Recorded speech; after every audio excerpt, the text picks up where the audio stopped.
Salam sahabat-sahabat firman kehidupan dimanapun Anda berada. Salam penuh kasih dan sukacita. Kiranya damai sejahtera Allah senantiasa melimpah dalam hidup kita. Sahabatku, sebentar lagi kita akan memulai saat teduh. Mari kita persiapkan hati kita, mari kita berdoa. Ya Bapa, kami datang kepadamu dalam kerendahan hati dan rasa lapar serta haus untuk belajar kebenaran firman-Mu. Kami percaya barang siapa yang mencarimu dengan segenap hati, pasti bertemu denganmu. Berkatilah kami ya Bapa dengan hati yang dipenuhi hikmat dan pengertian, agar kami bisa memahami apa yang kami dengarkan, sehingga kami bisa melakukannya. Terima kasih ya Bapa, di dalam nama Tuhan Yesus Kristus, kami telah berdoa. Amin. Sahabat firman kehidupan yang dikasihi Allah, hari ini kita akan belajar firman Tuhan dari kisah mujizat pertama yang tercatat dilakukan oleh Tuhan Yesus, yaitu mengubah air menjadi anggur pada sebuah perkawinan di Kana. Mari kita baca Yohanes 2 ayat 1-11. Pada hari ketiga ada perkawinan di Kana yang di Galilea, dan ibu Yesus ada di situ. Yesus dan murid-muridnya diundang juga ke perkawinan itu. Ketika mereka kekurangan anggur, ibu Yesus berkata kepadanya, "Mereka kehabisan anggur." Kata Yesus kepadanya, "Mau apakah engkau daripadaku, ibu? Saatku belum tiba." Tetapi ibu Yesus berkata kepada pelayan-pelayan, "Apa yang dikatakan kepadamu, buatlah itu." Di situ ada 6 tempayan yang disediakan untuk pembasuhan menurut adat orang Yahudi, masing-masing isinya 2-3 buyung. Yesus berkata kepada pelayan-pelayan itu, "Isilah tempayan-tempayan itu penuh dengan air," dan mereka pun mengisinya sampai penuh. Lalu kata Yesus kepada mereka, "Sekarang cedoklah dan bawalah kepada pemimpin pesta." Lalu mereka pun membawanya. Setelah pemimpin pesta itu mengecap air yang telah menjadi anggur itu, dan ia tidak tahu dari mana datangnya, tetapi pelayan-pelayan yang mencodok air itu mengetahuinya, ia memanggil mempelai laki-laki dan berkata kepadanya, "Setiap orang menghidangkan anggur yang baik dahulu, dan sesudah orang puas minum, barulah yang kurang baik. Akan tetapi engkau menyimpan anggur yang baik sampai sekarang." Hal itu dibuat Yesus di Kana yang di Galilea sebagai yang pertama dari tanda-tandanya, dan dengan itu ia telah menyatakan kemuliaannya, dan murid-muridnya percaya kepadanya. Kisah di Kana adalah salah satu kisah Alkitab yang terkenal, yaitu pesta pernikahan yang indah tiba-tiba menghadapi masalah besar. Mereka kehabisan anggur. Dalam budaya Yahudi, ini bukan sekedar ketidaknyamanan. Ini adalah aib sosial yang besar bagi keluarga pengantin. Maria, ibu Tuhan Yesus, melihat kekurangan ini dan berkata kepada Tuhan Yesus, "Mereka kehabisan anggur."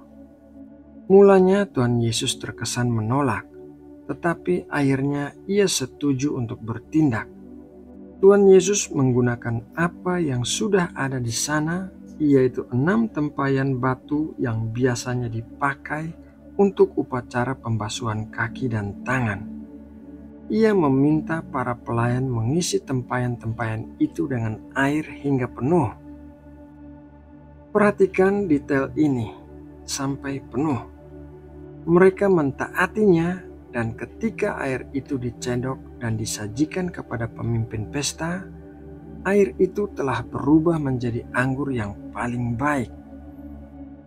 Inti dari kisah ini yang akan kita renungkan bukanlah sekedar mujizat perubahan wujud, tetapi sifat dari berkat yang Tuhan Yesus berikan. Mari kita bahas angka-angkanya.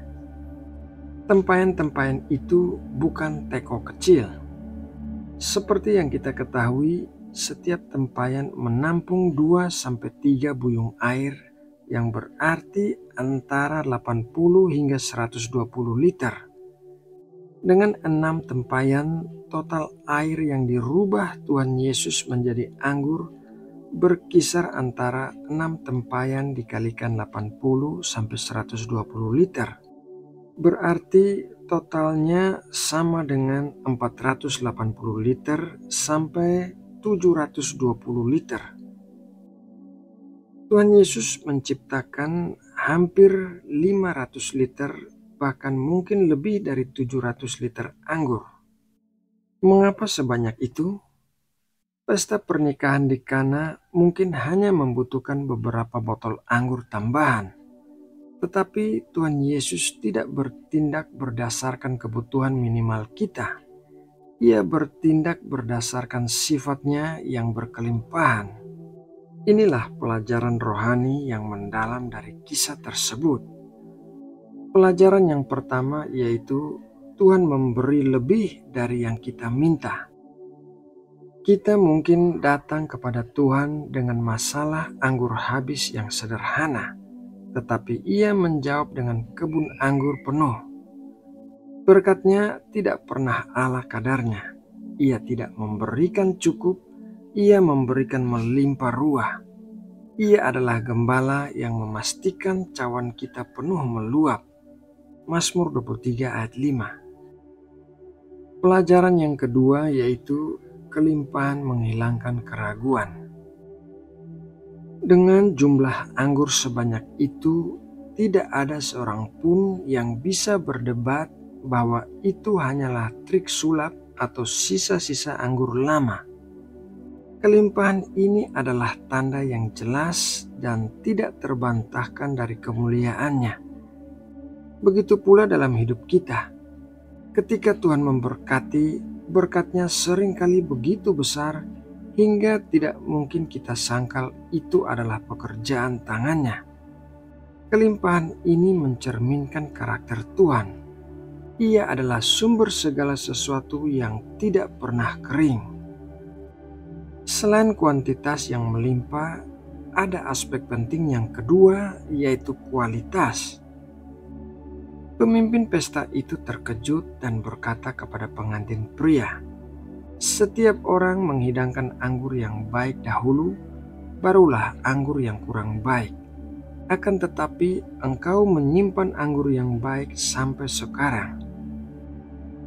Dalam budaya perjamuan, praktik umum adalah menyajikan anggur terbaik di awal ketika para tamu masih bisa menghargainya.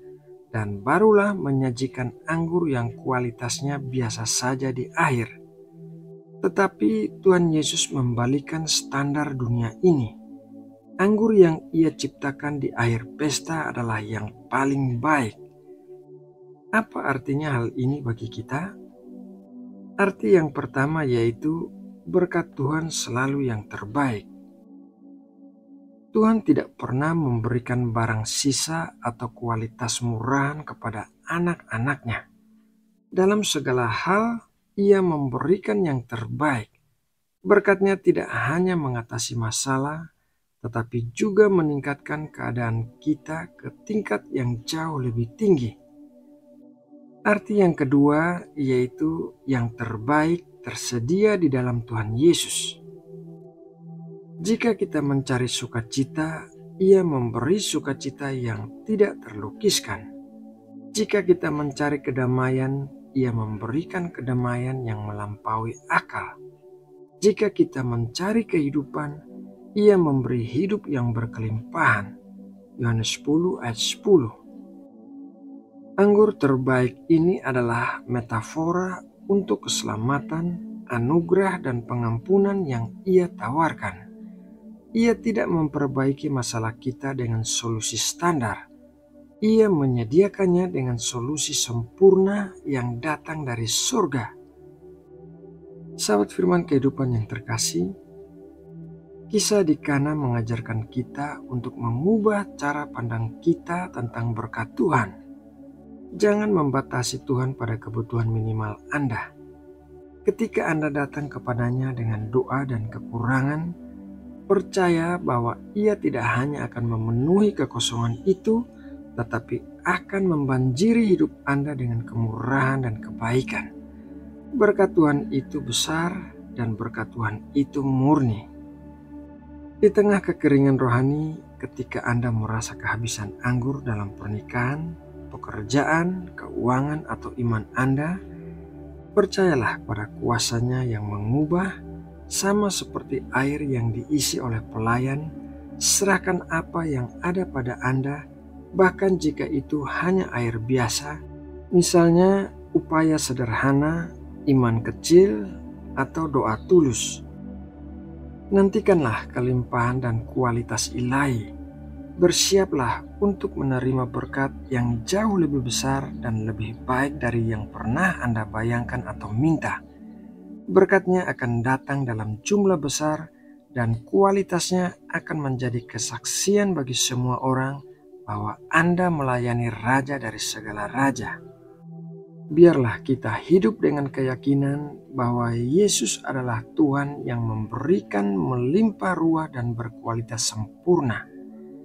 Apakah Anda siap untuk mengisi tempayan Anda dengan kepatuhan sederhana, menantikan anggur terbaik yang akan Tuhan sediakan? Nah, sahabat firman kehidupan yang dikasihi Allah, demikianlah renungan firman Tuhan hari ini. Mari kita berdoa menutup renungan ini. Bapa Surgawi, terima kasih untuk cerita dari Kana hari ini. Kami bersyukur karena Engkau adalah Tuhan yang memberi dengan sangat banyak dan selalu memberi yang terbaik.